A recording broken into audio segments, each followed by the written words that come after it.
ನಮಸ್ಕಾರ ವೀಕ್ಷಕರೇ. School holiday June ತಿಂಗಳ ಆರಂಭದಲ್ಲೇ ಈ 3 ದಿನಗಳ ಕಾಲ ಶಾಲಾ ಕಾಲೇಜುಗಳಿಗೆ ರಜೆ, ಬ್ಯಾಂಕ್ಗಳು ಬಂದ್. ಬೇಸಿಗೆ ರಜೆ ಮುಗಿದು ಶಾಲೆ ಶುರುವಾಗಿದ್ದು ಮಕ್ಕಳೆಲ್ಲ ಸ್ಕೂಲ್ಗೆ ಹೋಗೋದ್ರಲ್ಲೇ ಬ್ಯುಸಿಯಾಗಿದ್ದಾರೆ. ಇದರ ನಡುವೆ ಮುಂಗಾರು ಮಳೆಯ ಆರ್ಭಟ ಕೂಡ ಮಕ್ಕಳ ಶಾಲೆ ಆರಂಭಕ್ಕೆ ಅಡೆತಡೆಯಾಗಿದೆ. ಇದರ ನಡುವೆ 3 ದಿನಗಳ ಸಾಲು ರಜೆ ಬಂದಿದ್ದು ಈ ದಿನಗಳಲ್ಲಿ ಶಾಲಾ ಕಾಲೇಜು ಹಾಗೂ ಬ್ಯಾಂಕ್ ಕೂಡ ಮುಚ್ಚಲಿದೆ. ದೀರ್ಘಕಾಲದ ಬೇಸಿಗೆ ರಜೆ ಬಳಿಕ ನಂತರ ಶಾಲೆಗಳು ಮತ್ತೆ ತೆರೆದಿದೆ.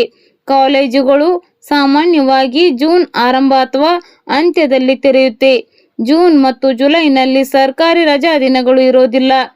ಆದರೆ ಈ ತಿಂಗಳಲ್ಲಿ ಶಾಲೆ ಆರಂಭವಾದ 2 ವಾರಗಳಲ್ಲೇ 3 ದಿನಗಳ ಸಾಲು ರಜೆ ಬಂದಿದೆ. ಈ ಜೂನ್ 26ರಂದು ಸರ್ಕಾರಿ ರಜೆ ಇದ್ದು ಜೊತೆಗೆ ವಾರದ ರಜೆಗಳು ಕೂಡ ಸೇರಿದೆ.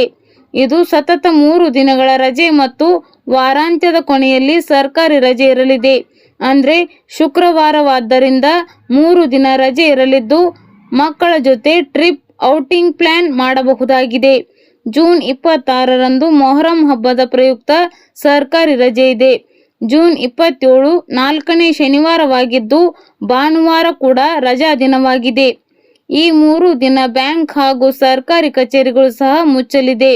ಇದರರ್ಥ ಶಾಲೆಗಳು, ಕಾಲೇಜುಗಳು, ಬ್ಯಾಂಕುಗಳು ಮತ್ತು ಸರ್ಕಾರಿ ಸಂಸ್ಥೆಗಳಿಗೆ ಸತತ 3 ದಿನಗಳ ರಜೆ ಇರುತ್ತದೆ. ಇದು ಕೆಲವು ರಾಜ್ಯಗಳಿಗೆ ಅನ್ವಯಿಸುವುದಿಲ್ಲ. ಕೆಲವು ಶಾಲೆಗಳು ಮತ್ತು ಕಾಲೇಜುಗಳು ಶನಿವಾರ ತರಗತಿಗಳನ್ನು ನಡೆಸುವ ಸಾಧ್ಯತೆಯೂ ಇರುತ್ತೆ. ಬ್ಯಾಂಕಿಗೆ ಹೋಗುವ ಮೊದಲು ಈ ವಿಷಯಗಳನ್ನು ನೆನಪಿನಲ್ಲಿಡಿ. 3 ದಿನ ಬ್ಯಾಂಕ್ ಬಂದ್ ಆಗಲಿದೆ. ನಿಮಗೆ ಯಾವುದೇ ತುರ್ತು ಬ್ಯಾಂಕ್ ಸಂಬಂಧಿತ ಕೆಲಸವಿದ್ದರೆ ರಜಾ ದಿನಗಳಿಗೆ ಮುಂಚಿತವಾಗಿ ಮುಗಿಸುವುದು ಉತ್ತಮ. ಕೆಲವೊಮ್ಮೆ ಪ್ರಾದೇಶಿಕ ರಜಾ ದಿನಗಳಿಂದಾಗಿ ನಿರ್ದಿಷ್ಟ ನಗರ ಅಥವಾ ರಾಜ್ಯದಲ್ಲಿ ಬ್ಯಾಂಕುಗಳು ಮುಚ್ಚಲ್ಪಡುತ್ತವೆ.